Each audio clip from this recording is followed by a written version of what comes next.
নমস্কার। জয়রিমা ম্যাডাম আমার অনেকগুলো ইউটিউব চ্যানেল দেখেছেন এবং অনেকগুলো ভিডিওই উনি দেখেছেন এবং বিভিন্ন ভিডিওতে কমেন্টস করছেন। জয়রিমা ম্যাডামকে ধন্যবাদ জানাই যে তিনি পুরনো ভিডিওগুলো দেখছেন এবং সেই মতো উনি কমেন্টস করছেন, জানতেও চাইছেন। এই জিনিসগুলোই আমি পছন্দ করি, যে শুধু রিসেন্ট নয়, পুরনো ভিডিওগুলো যারা দেখছেন তাদের নিজস্ব নলেজও বাড়বে এবং তারা অনেক সমৃদ্ধ হবে। জয়রিমা ম্যাডাম যে কোশ্চেনগুলো করেছেন সেগুলো হচ্ছে, ফার্স্ট অফ অল, যে লাইসেন্সের পিরিয়ড পেরিয়ে গেলে লাইসেন্সি যদি ঘরে বসে থাকে তাহলে কি করা যাবে।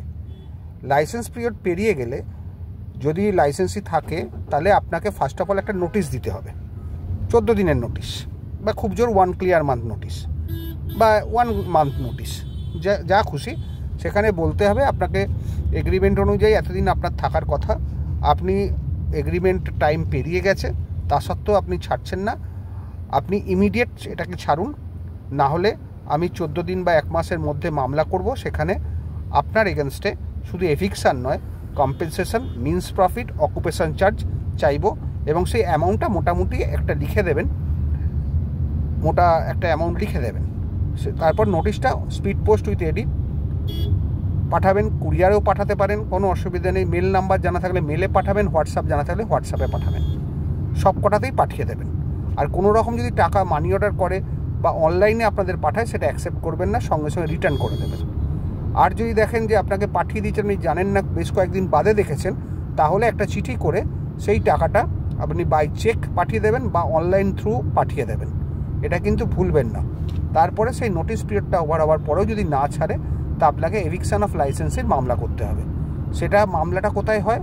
সেটা হচ্ছে যেখানে প্রপার্টি অবস্থিত, সেই প্রপার্টি যেখানে অবস্থিত তার জুরিসডিকশন, মানে কোন থানার আন্ডারে, সেইটা দেখতে হবে, সেই কোর্টে মামলাটা করতে হবে। সব কোর্টে কিন্তু সব মামলা হয় না। আর আরেকটা মাথায় রাখবেন, অনেকে বলেন যে ডিফেন্ডেন্ট যেখানে আছে সেখানে মামলা করতে, বা প্লেন্টিফ যেখানে আছে সেখানে মামলা করতে, কিন্তু আইনটা হচ্ছে যেখানে সুট প্রপার্টিটা অবস্থিত, যেখানে এভিকশনের গ্রাউন্ড থাকবে, সেখানে কিন্তু আপনাকে মামলা করতে হবে যেখানে সুট প্রপার্টিটা অবস্থিত, বা যেখানে লাইসেন্স প্রেমিসেসটা অবস্থিত, লাইসেন্স বিল্ডিংটা অবস্থিত, সেই সিভিল কোর্টেই মামলাটা করতে হবে। মামলাটা সিম্পলিসিটার এভিকশন অফ লাইসেন্সের মামলা করবেন, সেখানে প্রেয়ার রাখবেন eviction, means profit, occupation charge, damages, compensation ইত্যাদি ইত্যাদি এভিকশনের সঙ্গে দিয়ে দেবেন। ডিক্লারেশন চাওয়ার দরকার নেই, প্লেন এভিকশন শ্যুট করবেন। এবং যদি মনে করেন যে লাইসেন্সই কাউকে দিয়ে যেতে পারে, তাহলে সেখানে একটা ইনজাংশনের প্রেয়ার রাখবেন প্লেন্টের মধ্যে, permanent injunction, not to create any third party interest or not to transfer, assign, etcetera etcetera. আর তার সঙ্গে একটা ইনজাংশন অ্যাপ্লিকেশনও মুভ করবেন, ইন্টারিম ইনজাংশন চাইবেন, যে আপনার মনে হয়েছে যে লাইসেন্সই বাইরের কাউকে দিয়ে চলে যেতে পারে, সেই ইনজাংশন অ্যাপ্লিকেশনটাও করবেন। এইভাবে মামলাটা ফাইল করবেন। মামলা ফাইল করার পরে যে ডেটটা পড়বে সেই ডেটে সমন সার্ভিস করার হবে, সমন সার্ভিস করবেন, যেরকম অ্যাজ পার ল যেরকম আছে।